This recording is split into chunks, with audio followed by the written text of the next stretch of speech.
Welcome to our event. This is the virtual launch of our 2024 Groundworks publication authored by Fedor Kurachkin. I'm really glad you could be here with us today. My name is Kathleen Knight-Abowitz. I am the host of this event. I've been the Groundworks editor for the last year. Groundworks is an initiative of the Philosophy of Education Society. It's a special publication overseen by our organization, in particular the Committee on Professional Affairs, and it seeks to showcase and disseminate philosophical responses to educational issues and bring philosophical analysis and research on pressing, controversial, or significant aspects that are related to education and schooling.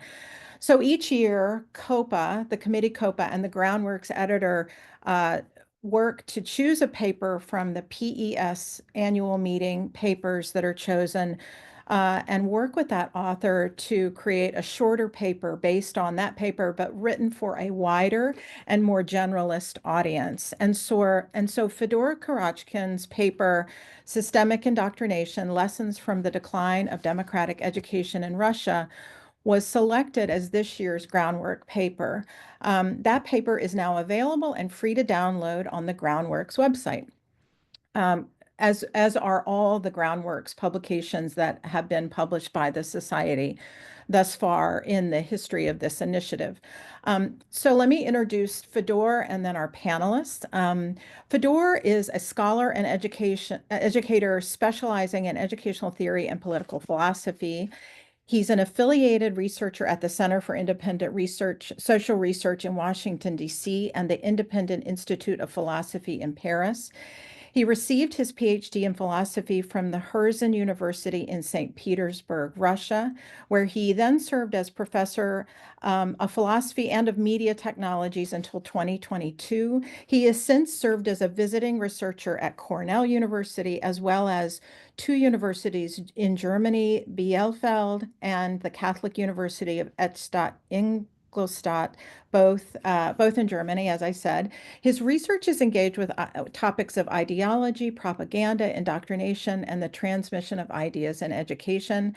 And Fedor's work was chosen by our committee because it is not only strong, but it's extremely timely as we see authoritarian forms of lawmaking and rhetoric in education and other sectors now impinging on teachers in schools in the US and other places. So charges of indoctrination are thrown around in the media and by policymakers all the time. Fedor's scholarship uses philosophy and his experiences as a Russian scholar and researcher to investigate the concept of indoctrination and explain how it works systematically and particularly. So welcome, Fedor. We're going to get him started in just a second. I want to introduce our two other panelists here. We've invited two scholars that have also written on indoctrination in our field. Christopher Martin is an associate professor in the Okanagan School of Education and faculty associate in the Department of Economics, Philosophy, and Political Science at the University of British Columbia in Okanagan. Chris has worked as a school principal and teacher in Newfoundland and Labrador systems, in addition to being a philosopher of education. And his research and scholarship is in the area of educational ethics and education for democracy, both in higher education and at the P12 levels. And then our second panelist respondent is Rebecca Taylor.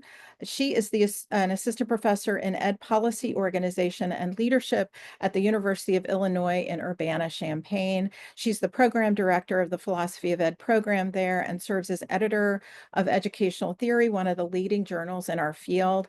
Dr. Taylor uses philosophy and philosophically grounded mixed methods to investigate questions of ethics and justice in educational policy and practice. I'm really grateful to everyone here for being part of this session today, and also want to thank Derek Gottlieb for helping us with technical details. So thanks to everyone. Fedor, I'm going to turn it over to you and welcome you to begin sharing with us your paper and your research. Thank you, Kathleen. Hi, everyone. Thank you for the introduction and the organization of this event. Thank you, COPA, for selecting my paper. I'm truly delighted to be here today, even though, honestly, I prefer that the issues behind the topic that brought us together today never existed. But they do exist, so here we are. It is my understanding that most participants today have read the article in advance. That's why Kathleen and I agreed that I shouldn't take a lot of time myself and leave more room for the brilliant respondents I'm lucky to have today and for Q&A. So I'm not going to make a full academic presentation. I have a rather unusual task today. On one hand, I need to avoid following the text too closely, but on the other hand, I shouldn't lead you away from it. So I'll just give you some more context, and we'll try not to repeat my paper, maybe just a couple of key points. Frankly, I didn't expect that my humble piece would attract so many attendees. It's more than 20 of us today. I'm flattered. But mostly I'm relieved because it means that a lot of professionals in the field share my concerns, because this piece is indeed not about Russia. It's about everywhere. So let's get to it. First, what I mean by systemic indoctrination, briefly. In recent years, a lot of scholars discuss that it's necessary to evaluate risks of indoctrination more broadly than just the teacher-student relationship as it used to be done before. Chris Martin wrote about institutional indoctrination and how institutions, not individual educators, can be complicit in indoctrination. Quite close to my argument are those by Rebecca Taylor and Johannes Dwerup, who is also here today. They both point out that social structures and contexts surrounding teaching are very much intertwined with the risks of indoctrination. My tiny addition to that perspective is that this attribute of the present day's phase of indoctrination can be and actually is exploited by entities in power in order to achieve major political aims. So the concept of systemic indoctrination refers to using education systems to propagate specific ideologies by exploiting power and social structures, as well as institutional practices for this purpose. My attention to this topic started when Krasimir Stoyanov, who's also here today, suggested that we should organize a panel on education versus populism several years ago. I couldn't help but notice when preparing my contribution for this panel, how role or even mission populists, especially far-right populists, see for education resemble the transformations Russian education has been going through for over a decade now. Thus, one of the key attributes of populism is creating a divide between us and them. This us is expected to be a unified mass, which is quite distant from what is civic society. Systemic indoctrination in this regard is a process of shaping this unified mass, this homogeneity through education. As Rebecca fairly points out in her paper several years ago, the outcome-based accounts of indoctrination focus mostly on closed-mindedness as a result of indoctrinative teaching. In the context of systemic indoctrination, I would argue that we deal with nationwide closed-mindedness. However, fostering this closed-mindedness is neither the ultimate goal nor the primary intention of the regime. The main agent behind the systemic indoctrination from my perspective is entity in power, regime, state, pick your poison, depending on the circumstances we are evaluating. So since it's the the major agent behind systemic indoctrination. The true objective and the true goal is fostering an unquestioning level of obedience, not just closed-mindedness, but the society, the mass instead of society that does not question any decisions, or even if they contradict one another.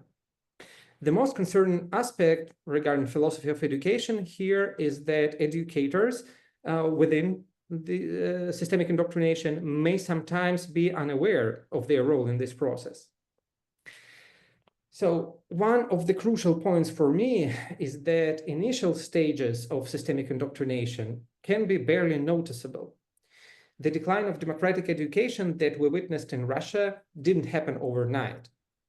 While continuing to proclaim democratic ideals in education, the regime took more and more small steps towards, first, ensuring the lack of autonomy for educational institutions, making them directly dependent on authorities. Second, adopting repressive laws. I think I don't need to comment on that. And third, incorporating binary narratives of wrong and right into public discourse and curricula. All these steps are designed to ensure that educational institutions and teachers will serve the so-called national interests, in quotation marks. This point is one of the key focuses of my research now. I'm afraid that should systemic indoctrination thrive anywhere, teachers barely have a lot of options on how to avoid complicity in this process. Some of them do indoctrinate because they are indoctrinated themselves and simply cannot go anywhere beyond prescribed narratives and value orientations.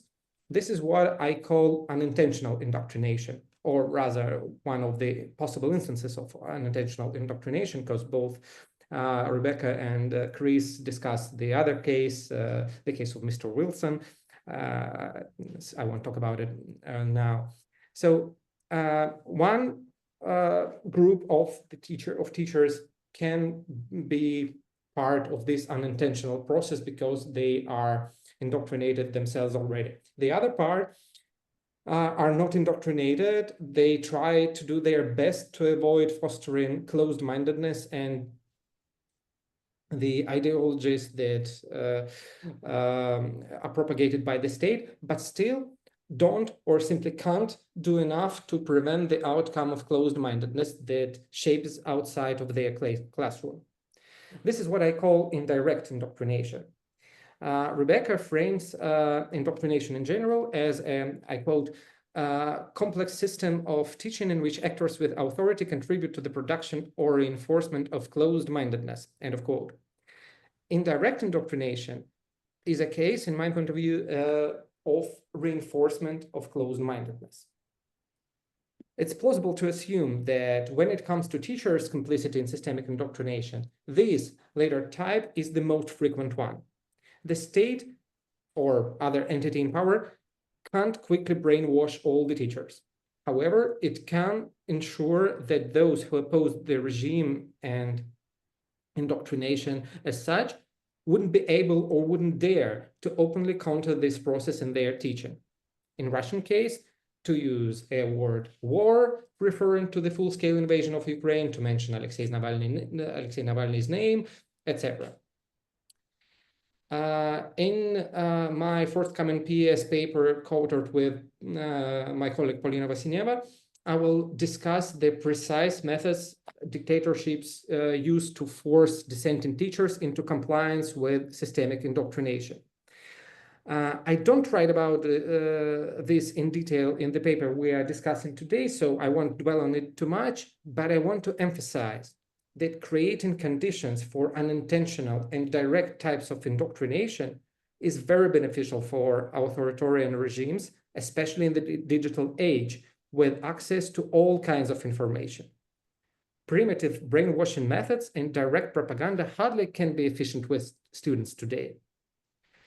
Nationwide closed-mindedness is a crucial step in replacing civic society with a unified governable mass, since it's the only way to ensure that any information that reaches a person is being comprehended in a way aligning with these national interests, that is, with the official narrative.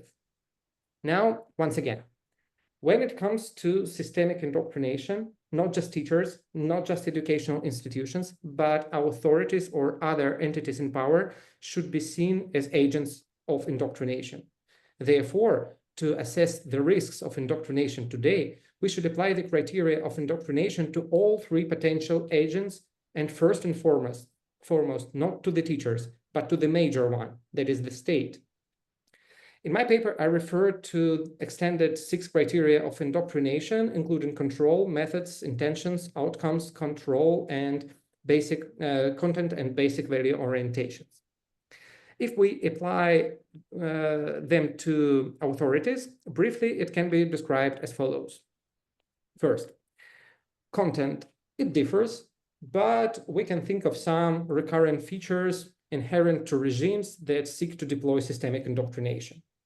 I'd say these features would resemble typical attributes of far-right populism described by many researchers, including Krasimir Stoyanov. I've already described the methods today. First, formal deprivation of autonomy. Second, repressive legal framework. And third, creation of a discourse, excluding and blacklisting, basically canceling those dissenting with the state. Third, intentions. I've already talked in detail about it. So fostering a unified, obedient mass instead of civic society, that's the ultimate intention. Outcome is nationwide close-mindedness, as I also mentioned. Control. This criterion is closely intertwined with the methods criterion. The author of this extended system of 6 criteria of indoctrination, a Finnish scholar Tapio Puolimatka, says that control becomes indoctrinative when its intensity interferes with the development, unfolding of the students' act structures. In the case of systemic indoctrination, this can be extended to teachers too. So the last one, basic value orientations. Systemic indoctrination is only possible when the ideology is supported by a set of corresponding normative principles already embedded into public and educational discourse. Normative and discourse analysis of those is something that can also unveil the undemocratic trends before actual systemic indoctrination is deployed. In this paper, I write about other nuances and details, but I promise to minimize repetition and just give you expanded context to what's written in the text. I hope it wasn't too deorganized, so thank you. I can't wait to hear Chris and Rebecca, as well as your questions. Thank you. Thank you, Fedor. That was awesome. Chris, do you want to make the first comment? Certainly. Thank you. Thank you. Thank you, Fedor, for your paper. I'm honored that some of my own thoughts on institutional indoctrination have contributed to your account of indoctrination as a systemic issue. Thanks also to Kathleen and PS Groundworks for the opportunity to be part of the discussion. So in response, I should say a little bit about where I was coming from on the topic of institutional indoctrination broadly, because I think it'll explain some of the questions that I'm going to raise about Fedor's account. So the philosophical problem I was focusing on was, I think, a fairly straightforward one. When ordinary, fallible, equal citizens engage in first-person moral criticism of their school or university or other educational institution, we should try and get clear on the moral standards that these critics believe, implicitly or otherwise, apply to those institutions and isn't being lived up to, whether their judgment is correct or incorrect. And that requires some accounting of the validity and coherence of that moral standard to reconstruct what a reasonable version of that standard might look like. And in the case in which people claim that an institution is engaged in wholesale indoctrination, what I called institutional indoctrination, it's by no means obvious that there is a coherent underlying moral standard that the institution can reasonably be held to. That's a conceptual question.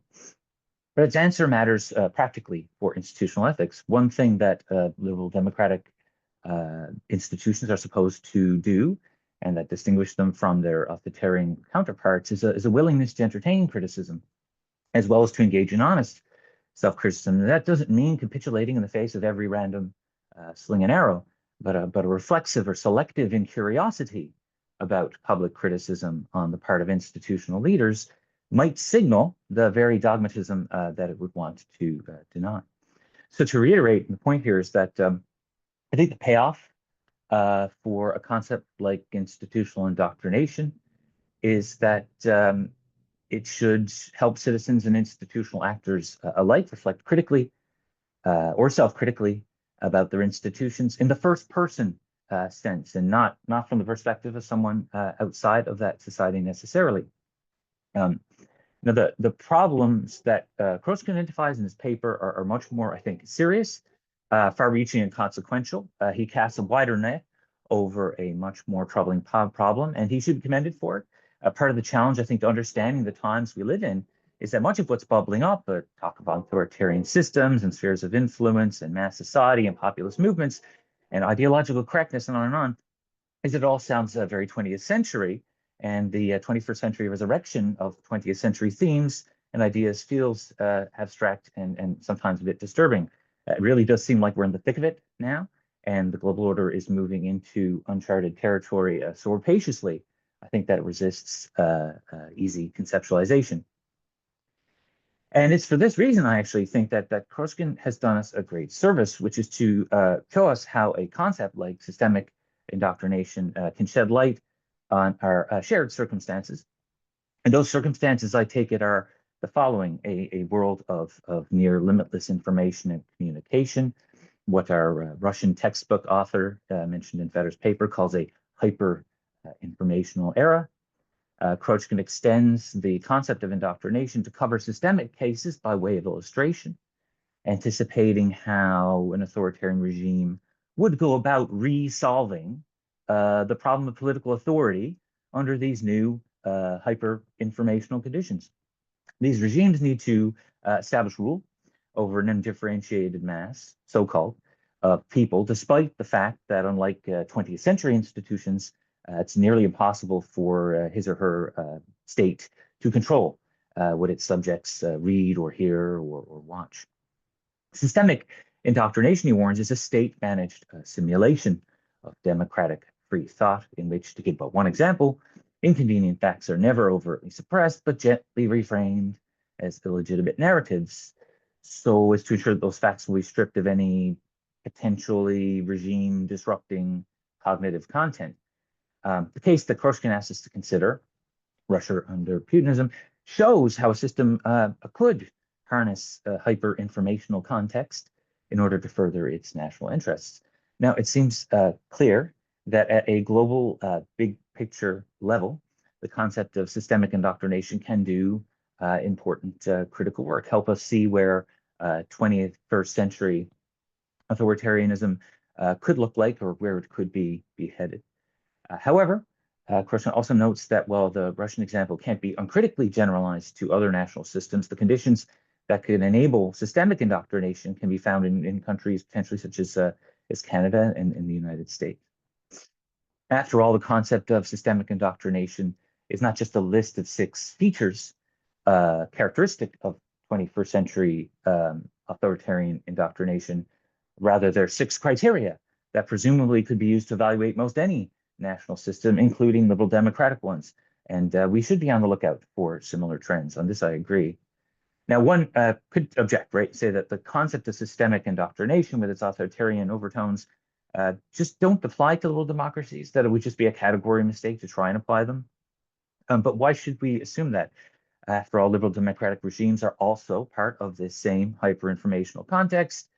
And they also are struggling in a way, if you want to think about it in these terms, as struggling with the problem of political authority under these new conditions, which is how to maintain democratic, trust-based, consensual self-rule when it's nearly impossible for civil institutions to mediate what citizens read or hear or watch, unlike the 20th century. And there's going to be some institutional, I think, trial and error involved in trying to get things right. And I think Canada is maybe a good example of this trial and error. One bill that was a serious cause for concern among civil liberties groups that recently died, I think, alongside the prorogation of Parliament recently, was an Online Harms Act that would require service providers to censor content, quote, that promotes hatred. Now, you don't need to be a conceptual analyst to see how that vaguely defined criterion, while well-intended, has potential to be abused. So this takes me where I think that my own analysis links back up to Feder's, and these are, to be quite clear, just questions for discussion. I don't see any objections. He's very clear that he's focused on national systems. It's just such an interesting question that I kind of want to know more. First, I'd like to know what value Krushkin thinks that the concept of systemic indoctrination can have for individual first-person judgments made by fallible people, ordinary citizens like me that want to understand their own circumstances. Can it inform a coherent and fact-sensitive standard of moral social criticism? My concern here is that sometimes strong beliefs about the system can actually close us off from evidence to the contrary. Consider the person who argues that something it can't be true because that's just what the system wants you to think, or you can't distinguish what's good and bad about the system because the problem is systemic. It's all around us.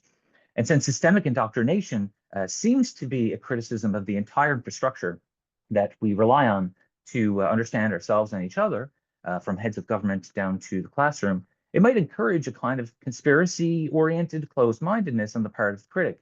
Once I've gleaned something indoctrinative about my system, why not assume that the rest of the system is probably that way too? Just want to underscore that I'm not saying that systemic indoctrination isn't possible, just that the concepts that promise to condense a wholesale evaluation of society down to the level of individual judgment in the first person can sometimes be counterproductive. There's also the related question of how the criteria of systemic indoctrination might apply to liberal democracies. So in Feder's analysis, the concept of systemic indoctrination is being applied to Putin's Russia, which serves, I think, then as the paradigm case.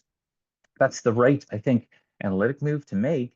But what about harder or less obvious cases where presumably there are no authoritarian leadership in place to forge the indoctrinative chains? For example, if I were to apply the criteria in my own backyard, I could certainly discern the fulfillment partially of some of those criteria, the evasion of certain topics and critical questions, the promulgation of certain points of view, institutional pressure to conform to fashionable ideological precepts. But should I see my, and I stress here, fallible insights as picking up on trends towards systemic indoctrination? Well, maybe, but there are a lot of bus stops between fashionable dogma and systemic-wide brainwashing. So I wonder then, and this is my concluding point, what Feder would think then if we just reminded citizens of a much more mundane and less systemic problem, which is just dogmatism. What seems like systemic indoctrination, maybe just good old-fashioned dogmatism at work, an enduring human problem that requires no system, and where any indoctrinative chains of closed-mindedness weighing us down have been freely forged by liberal democratic citizens and imposed on themselves. So turning back to the 20th century, then, I'm thinking of what Bertrand Russell, writing on indoctrination, said, got the quote here. It says, dogmatists the world over believe that although the truth is known to them, others will be led into false beliefs, provided they are allowed to hear the arguments of both sides. This is a view which leads to one or another of two misfortunes. Either one set of dogmatists conquers the world and prohibits all new ideas, or what is worse, rival dogmatists conquer different regions and preach the gospel of hate against each other. I take it that Russell was talking about conflicts at the level of national systems, of nationalist dogma and ideologies. But 21st century dogmatism might be very much the same, just that, quote, rival dogmatists conquering different regions are now much more interpersonal, as befits our hyper-informational times and socially corrosive. So maybe systemic indoctrination is less a concept to help the individual think more critically about the society they're in, and more a post-mortem for those cases in which the dogmatists have succeeded in writing our civic rules of engagement. Okay, that's more than enough for me. Thank you, Feder, for an excellent and thought-provoking analysis. Congratulations, this is fantastic. Thank you. Chris, thank you for that response. That was super interesting, and we're going to give Fedor a chance to respond to both Chris and Rebecca after Rebecca Taylor next gives her response. And I have put Fedor's paper in the chat. And after Rebecca gives her response, we're going to let Fedor respond to these two sets of ideas.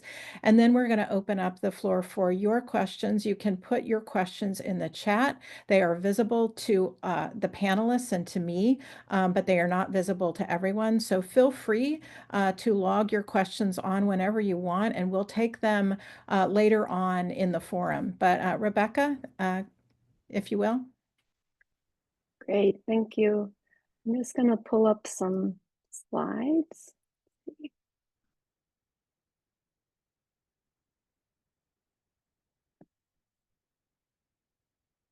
Oh, hold on just a second. It worked properly before.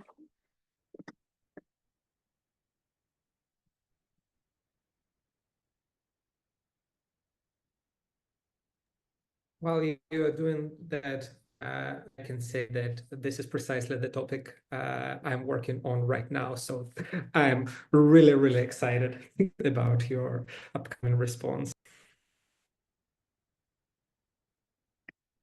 Okay, let's see. Sorry, we tried this before and it was working great, and now it seems to be.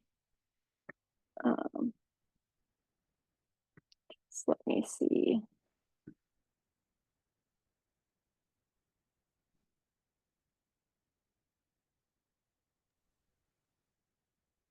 I can see that.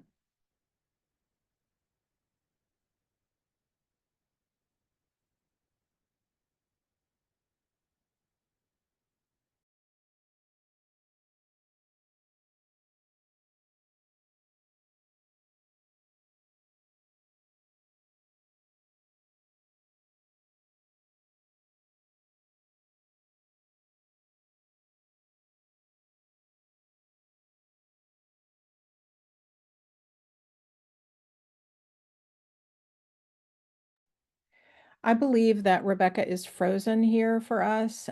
What I'd like to do is to have you, Fedor, respond to Chris's comments, and then we will go to Rebecca when she is logged back in. Yeah. Go ahead. Yeah, thank Great. you. Is that okay? Is that okay? Can you do a little Yeah. response to that? Great, thank you. Totally no problem.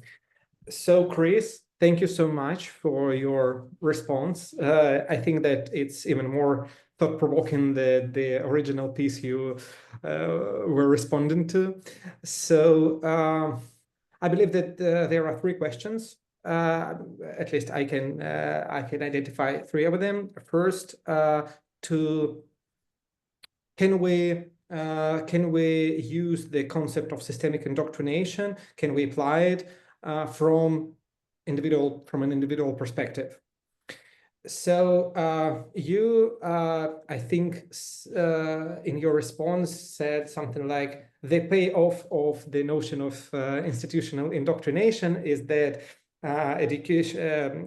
citizens and institutional practitioners can self-assess and so on and so on.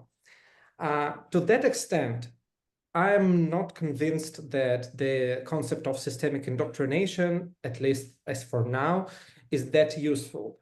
I would rather say that my intention was to offer an academic, or not necessarily academic, also for policymakers or educational experts, a framework for evaluation of educational practices.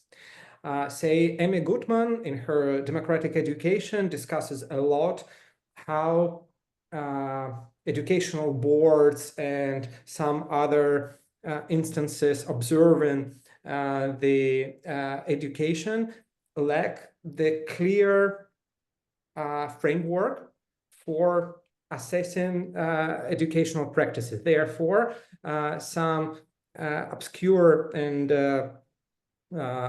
ridiculous situations can happen when democratic process, democratic deliberation can end up in discriminatory decisions and transformations within the education. It's her example, not mine.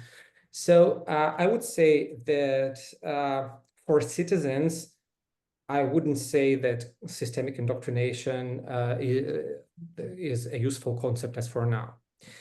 The second question is how applicable is this concept to in non-authoritarian regimes, and about like the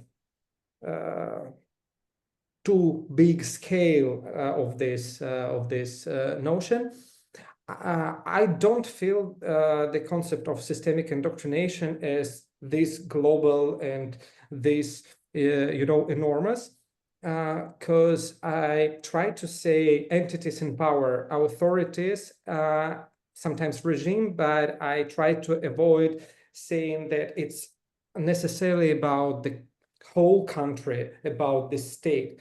It can happen locally, but if we have entities in power as agents of indoctrination, as those who drive the close-mindedness on some certain area, territory, and if they exploit social structures, power structures, public discourse, curricula to this purpose, this is systemic indoctrination, not necessarily nationwide.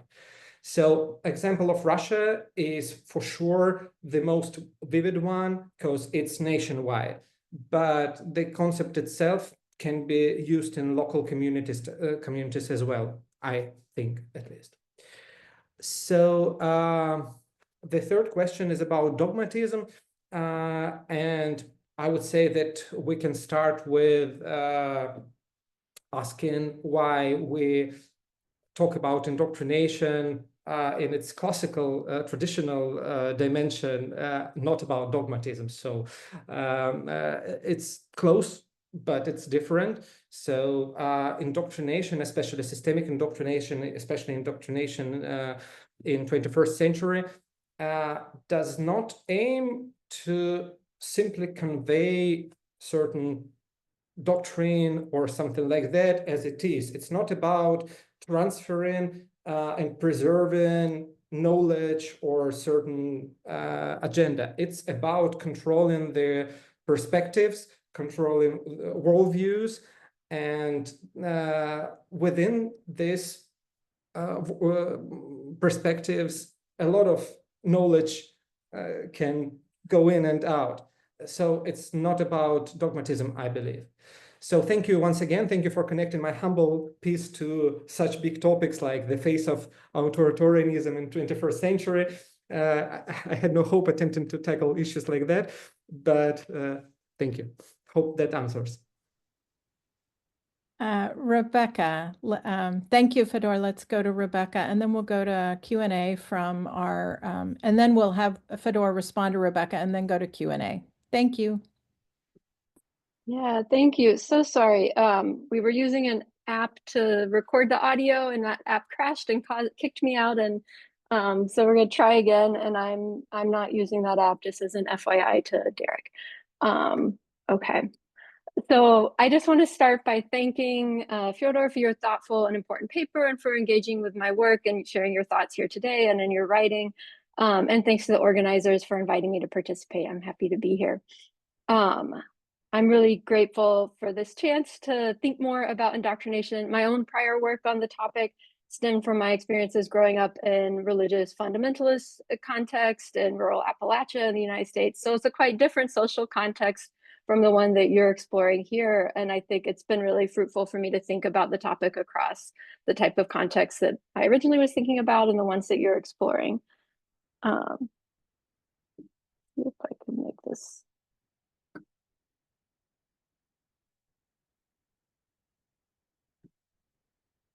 Okay, so just briefly, I'm going to frame my questions to you around some elements of my prior work on indoctrination and intellectual virtue, open-mindedness in particular. So here I'm just quickly showing the references to my work that I'm going to draw on in case anyone's interested in some more detail.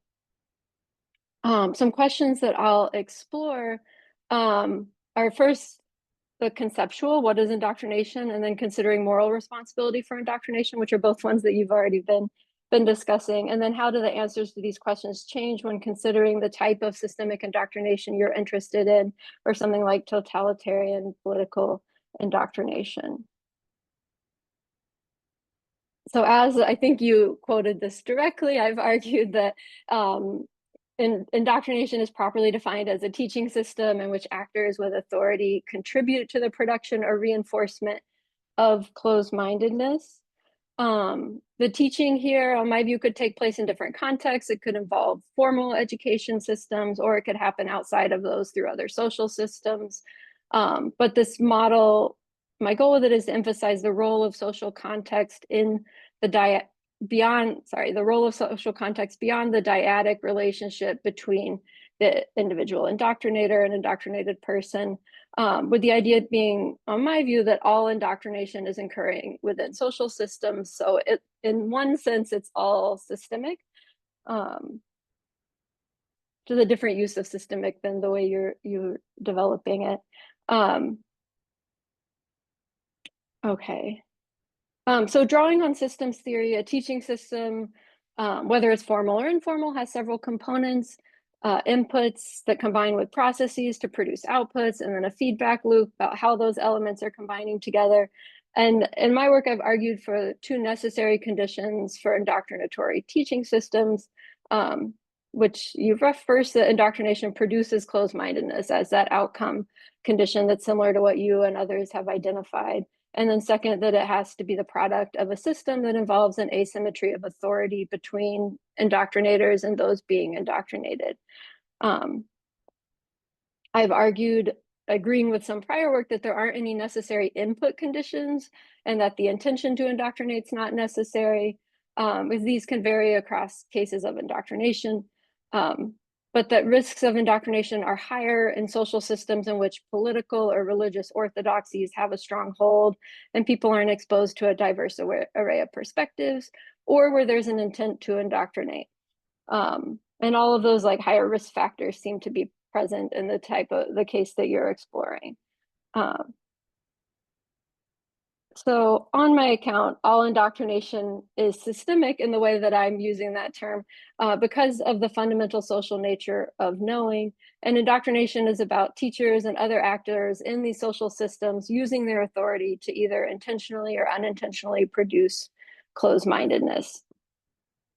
So I just want to say a little bit more about closed-mindedness as the output of indoctrination to then go into the questions I have for you, because I think the conceptual structure here is important.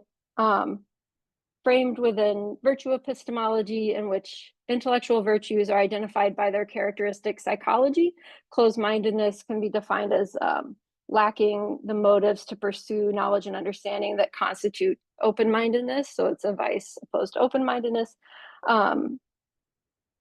And it can be, closed-mindedness could be a characteristic of the agent in general, that somebody's kind of wholly closed-minded, or more likely relative to a subject matter.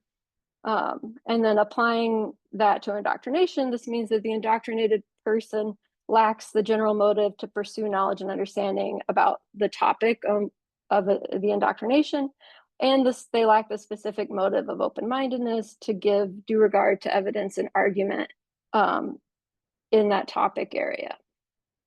So I think that incorporation of understanding here is important because it broadens our attention beyond knowledge and justified true belief and the focus on individual beliefs to also include the grasping of the structure of a subject area.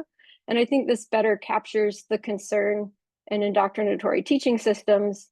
The worry isn't typically that individuals will come to hold a single belief unshakably or without regard to evidence, but the term indoctrination is deployed against cases where the output is more expansive, where the agents become closed-minded about a broader subject, such as a religious dogma or political ideology. So the worry isn't a single belief as the outcome of concern, but a vicious way of holding beliefs more broadly And I think this account fits the type of case that you're describing as well.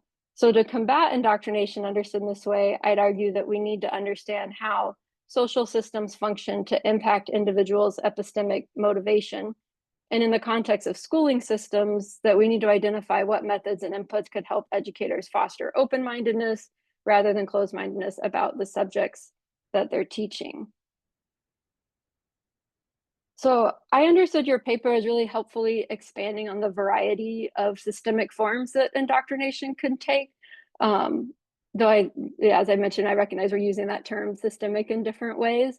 But one question I have after thinking about your paper is whether the type of indoctrination that you're concerned with is a particular type of systemic indoctrination alongside, say, religious indoctrination or other forms of indoctrination that are also systemic.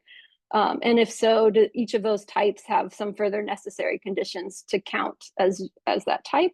Or is systemic indoctrination only rightly applied to some cases of indoctrination, so that some indoctrination is not systemic and some is, such as the case that you're describing in Russia? So that's a kind of a clarifying conceptual question that I had about the use of the term systemic. And just expanding a bit more on that question, if I've understood correctly, I think the necessary conditions for indoctrinatory teaching systems that I've identified apply to the type of case that you're concerned with as well. And you referenced some of them in your comments today. But that there are additional necessary criteria could be identified for totalitarian indoctrination as you're discussing it in the paper. And you've suggested some possible requirements, I think, that could be necessary criteria for totalitarian indoctrination, such as intention at the state level or higher levels, but not necessarily at the level of the individual educator, that intention to use indoctrination or to produce closed-mindedness as instrumental to other aims, and the basic value or orientation that you mentioned in the paper that kind of develops this ideological content.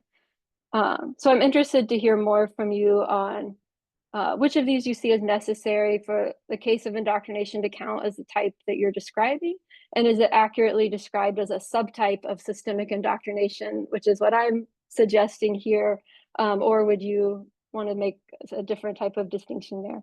I'm inclined to agree with the features you've identified, and while I'd argue that systemic indoctrination could occur without the explicit intention of any agent to indoctrinate, when that intention is in place at high levels that control many features of the epistemic environment, those agents can introduce ideological pollutants, they can put pressure on educators, and so on. The risks of indoctrination amplify, and how we ought to combat it might change. Okay, I just have like 2 more slides with a few more questions for you. So another question I've considered that I saw you taking up as well is, when are educators morally responsible for indoctrination when they're embedded in these complex systems? And so if we know that closed-mindedness is resulting, that output is there, then we need to ask 2 questions. Did the agent intend to indoctrinate? And then if not, were they negligent? Where negligence is being derelict in fulfilling a duty. One implication for formal education that I've suggested is that educators have a role responsibility to learn about their subject area and about the best methods for avoiding closed-mindedness about that subject area within their social context. And that suggests that some social psychology should arguably be part of educators' training. And then considering moral responsibility for the kind of systemic indoctrination that you're exploring, there seems to be that there's some intention present at the higher levels that might not be present at the individual educator level. And so you raise the challenge of identifying what individual educators, particularly in higher education, have a responsibility to do within these contexts to avoid complicity. Which brings me to my last slide. I just have some questions here that arose for me considering those responsibilities of educators and universities in these types of political contexts. So to avoid negligence, do educators have a responsibility to learn about the psychology behind ideological thinking in addition to their own subject matter expertise? do those who are aware of the indoctrinatory risks in their environment have a role responsibility to engage in a form of epistemic activism aimed at combating the ideological forces within that social context? Or is that kind of asking too much? And then are educators who are ignorant of the indoctrinatory risks, that don't see the risks of closed-mindedness in their environment, are they culpable for that ignorance? Is there a responsibility to seek alternative hermeneutical resources to try to combat ignorance fostered by the limits of one's immediate social context? So those are kind of questions about what are the role responsibilities of educators within these systems in order to kind of combat their own ignorance, and when they're aware of risks of indoctrination, and what are the responsibilities to act on that awareness, and to what extent does that depend on other features of the context? Like, when are we asking too much of educators to take on undue risks in their role?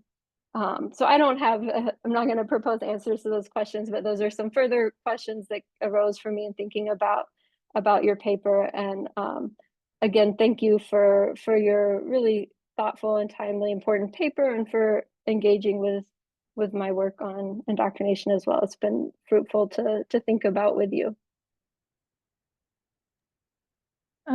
Fedor, thanks, Rebecca. That was so useful. And Fedor, do you have there's so many great issues raised there. Do you have a brief response? We have one question from our attendees, and so I do want to get to those, but definitely want you to have some opportunity to respond to all of those great ideas that Rebecca just shared with us. I will try my best to make it concise. The whole Rebecca's response, thank you so much for that, is full of questions that I need to think about, and for sure the answers I can offer now are merely my first thoughts. That's very thought-provoking. Thank you so much for that.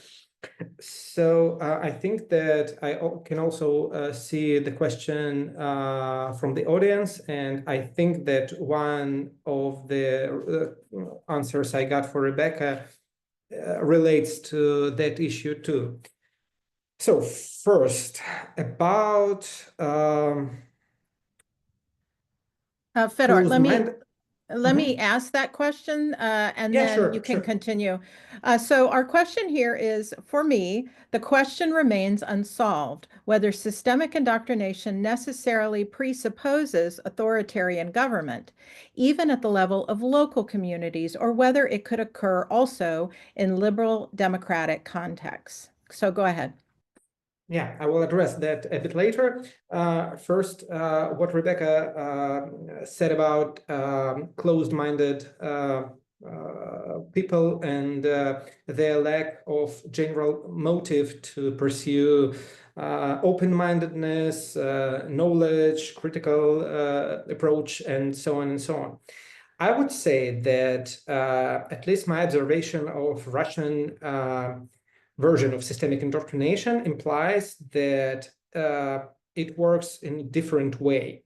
So in systemic indoctrination, I believe that it is not expected from the students not to have this motive, not to pursue knowledge, not to pursue open-mindedness, but all these very notions are being compromised and undermined from a broader perspective. So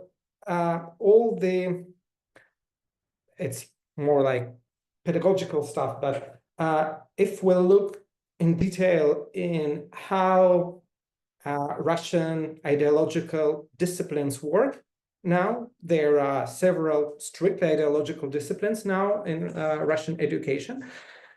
They all try to at the same time to develop critical thinking and to limit the possible range of outcomes of this critical examination of anything to those options that are compliant with the official agenda. So I think that probably it sounds rather vague, but the idea is that the simple limitation of research or educational or learning process to do as I tell you, do what's told, read that and don't read this, and so on and so on. It's not working, I believe, in the digital age. So that's why I discussed this basic value orientations and the environment that more or less pushes you not to cross some boundaries, not because of lack of motivation, but because the other answers are easier, more affordable, and less dangerous or risky to pursue, maybe. So the second question, is it a particular type or a general notion? I think that systemic indoctrination is a general notion encompassing potentially both some instances of religious indoctrination, as you showed. However, I feel that we are kind of in a disagreement about the wording. So I do not use system-based indoctrination as you do, because I believe that when it comes to particular methodological approach, input, output, all you do in your brilliant paper, this is when we talk about system-based indoctrination and not systemic. When it comes to systemic indoctrination, it means that education system is involved, and education system for sure can be and should be assessed with the input, process, output, etc. But we're not limited to this perspective. So if social structures, power structures, and first and foremost, education system is involved, it's systemic. Otherwise, I think that it's not limited only to totalitarian type as you described it. So the third question about additional criteria, I'm afraid that I didn't get the question in full. So you suggest that we need also criterion of intentions and criterion of content. Am I right? I was asking if that, to clarify in your paper, if those were additional criteria that you would propose are required. Yeah, kind of clarifying question. Yeah, so I think that there is more or less consensus on the adopted criteria of indoctrination, content, intentions, methods, and outcomes. So not me, this Finnish scholar I refer to, Tapio Puolimatka, he suggests that we add basic value orientations and control. So basic value orientations, in my perspective, assessing major agents of indoctrination, encompasses the normative principles that are being embedded besides the doctrine itself. So it's more than just content. It's the normative grounds for, say, dissenting teachers to be excluded, blacklisted, or cancelled if they do not share the official agenda. So they can become toxic to their colleagues, to their institutions, and no one will directly fire or prosecute them, but their job and their lives can become quite tough because they are not within the primary line of thought and action. So these orientations, these principles, once again, embedded into the environment of the systemic indoctrination are those that are supposed to be evaluated within this criteria. Yeah, I think that you mentioned intentions, and this is where I was hoping to address the question from the audience about presupposition of having totalitarian or authoritarian rule behind systemic indoctrination. It is an unsolved question indeed. I have no answer for that. I think theoretically that it's possible on some less scale than Russian one, that unintentional systemic indoctrination can occur too, that the major agent of indoctrination, entity in power, can be unaware of exploiting education and social structures in a way that shapes systemic indoctrination. However, I think that more plausible to assume that in liberal or democratic contexts, such outcomes can happen when those in power are themselves showing authoritarian attitudes, even though the political system itself can't be framed as an authoritarian one, at least yet. I hope that answers.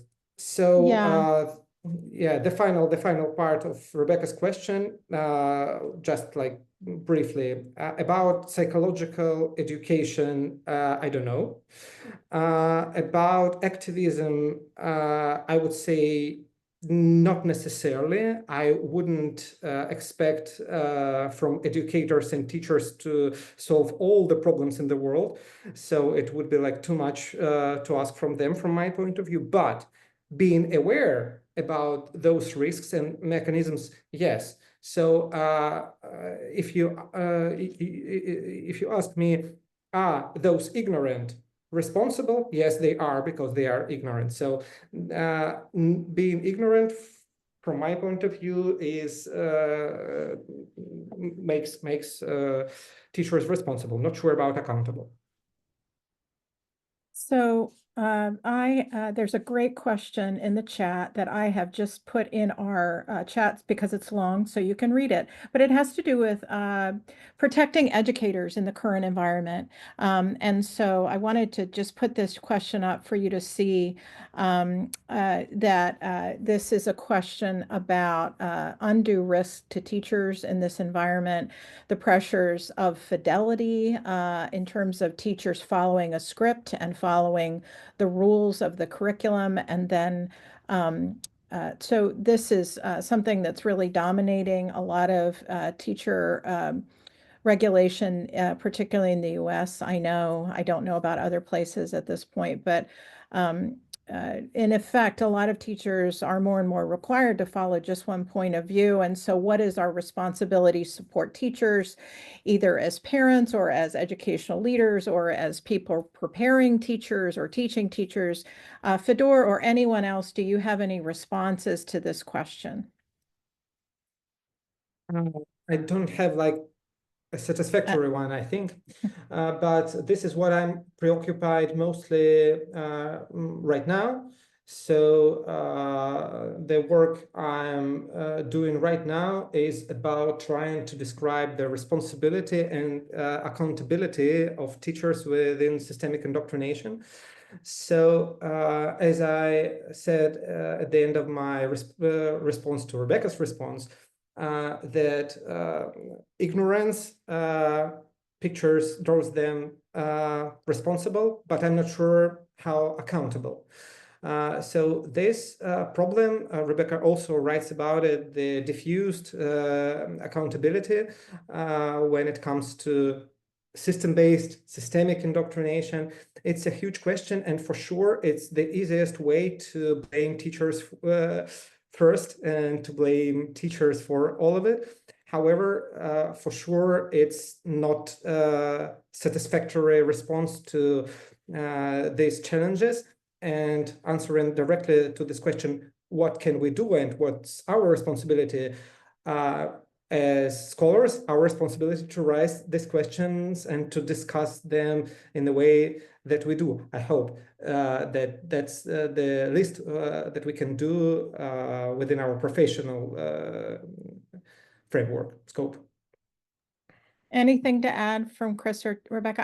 I just wanted to add, as a person who works in a Department of Educational Leadership preparing principals and superintendents, I do think the question invites us to think about how the institutional chains get to teachers, and then how do sort of middle management or other governmental like school boards or superintendents intervene or not intervene, support that authoritarianism or that systemic indoctrination or that dogmatism, or do they interrupt it? How do they factor into this as well? So I thought that question also applied to other educational leaders and players in this whole system. We do have Christopher and Rebecca, if you have anything else to add, please do so. We have one more question in the chat, and I think this will be the final one that we can deal with. And I'm going to put it in the general chat so everyone can see it there, including you, Fedor.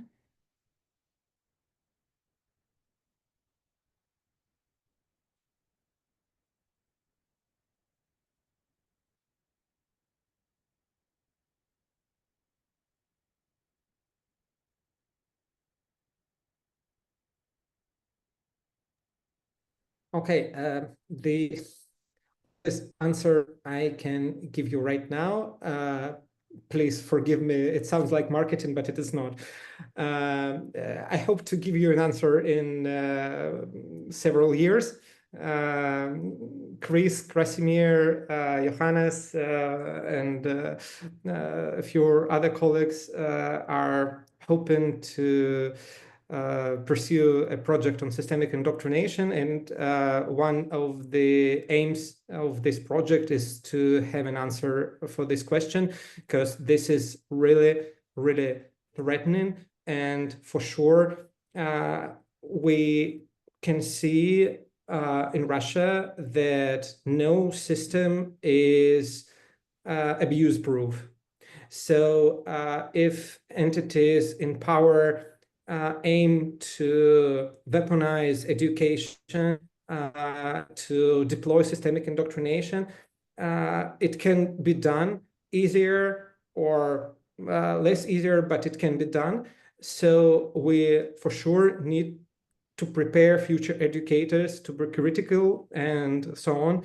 So I hope that I will have an answer for you later, but unfortunately I do not have now. I think these are great questions, just as we are all thinking about the range of issues that not only Fedor's work has pointed to, but Chris and Rebecca's response have illuminated as well. And so there's a final comment here that I think is apropos of this as well. Seems like there may be some geographic variation on how influential scripted curricula are in Canada versus the United States and other places. Where this person says, I was strongly deterred from using any textbook or scripted curriculum, but this is not true in the United States.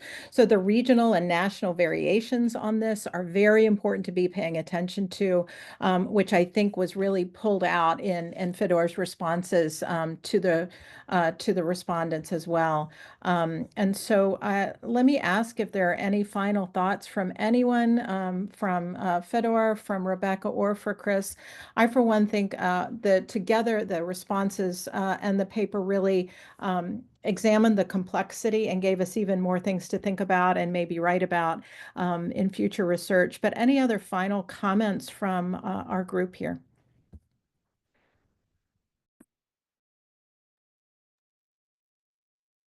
No, just thank you all. This has been great.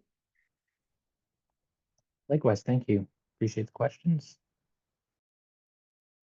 Yeah, I also I'm very grateful to everyone and to respondents, to questions from the audience. The direction of these questions, of the responses, which coincides with the direction of my own current research, shows that probably we are onto something. So hopefully we will have answers to these major questions raised today.